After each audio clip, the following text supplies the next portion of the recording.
क्या ये सिर्फ कुछ तयशुदा काम हैं जिन्हें पीढ़ी दर पीढ़ी दोहराना है? या फिर ये वो धागे हैं जो दिलों को जोड़ते हैं?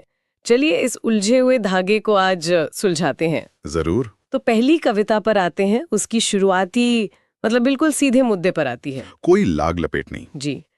पंक्तियां हैं, पुरानी रीत का मतलब था दिलों का मिल बैठ जाना, अब उन रीतों की जगह बस रस्मों का रह जाना। एक ही लाइन में पूरी बहस, रीत और रस्म के बीच का फर्क। हाँ, एक तरफ आत्मा है, मकसद है, और दूसरी तरफ सिर्फ एक खाली शरीर, एक ढांचा। यहाँ जो बात मुझे सबसे ज्यादा छूती है वो ये है कि कवि सीधे उस एहसास पर चोट कर रहे हैं जो गायब है। सही बात है। वो ये नहीं कह रहे कि हम त्योहार नहीं मना रहे या शादियां नहीं हो रही, सब कुछ हो रहा है, शायद पहले से ज्यादा बड़े पैमाने पर। बिल्कुल, लेकिन उसके पीछे का क्यों बदल गया है। रीत एक जरूरत थी आपसी जुड़ाव की, एक दूसरे का सहारा बनने की, और रस्म अब एक सामाजिक मजबूरी या शायद दिखावा बन के रह गई है। जैसे हम बस एक चेकलिस्ट पूरी कर रहे हो। और ये सिर्फ एक नॉस्टैल्जिक बात नहीं है ना, ये आज के समाज पर एक बहुत तीखी टिप्पणी है। बिल्कुल। जैसे कविता में एक बहुत ही घरेलू सा लेकिन गहरा उदाहरण है, वो दादी की दुआओं वाला। हाँ, जो दादी की दुआओं से घर भर जाता था उजियारा, वो बरकत आज हवाओं में भी कम सा रह जाना। अब ये बरकत शब्द, ये बहुत दिलचस्प है। बहुत जरूरी सवाल है।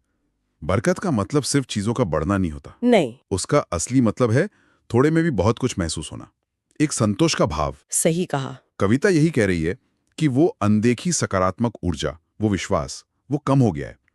शायद इसलिए क्योंकि हम अपने बड़े बुजुर्गों से दूर शहरों में बस गए हैं। तो वो दुआएं हम तक पहुंच ही नहीं पा रही। हाँ, कमी हवाओं में नहीं, हमारे और उन दुआओं के बीच की दूरी में आ गई है। और ये दूरी सिर्फ भौतिक नहीं है, ये भावनात्मक भी होती जा रही है। कविता की एक और लाइन है जो सच में सोचने पर मजबूर करती है। कौन सी? थी रीतें दर्द बांटना, खुशी को खुद से पहले रखना, मगर अब लोग हर एहसास का हिसाब कह जाना। उफ, ये तो जैसे आज के रिश्तों का एक्सरे है ना? हर चीज का हिसाब किताब। मैंने तुम्हारी शादी में इतना दिया तो तुम मेरी पार्टी में क्या दोगे? मैंने तुम्हारे बुरे वक्त में फोन किया था, तुमने नहीं किया। हाँ। लेकिन एक सवाल है, क्या हम यहाँ अतीत को कुछ ज्यादा ही आदर्श बनाकर नहीं देख रहे?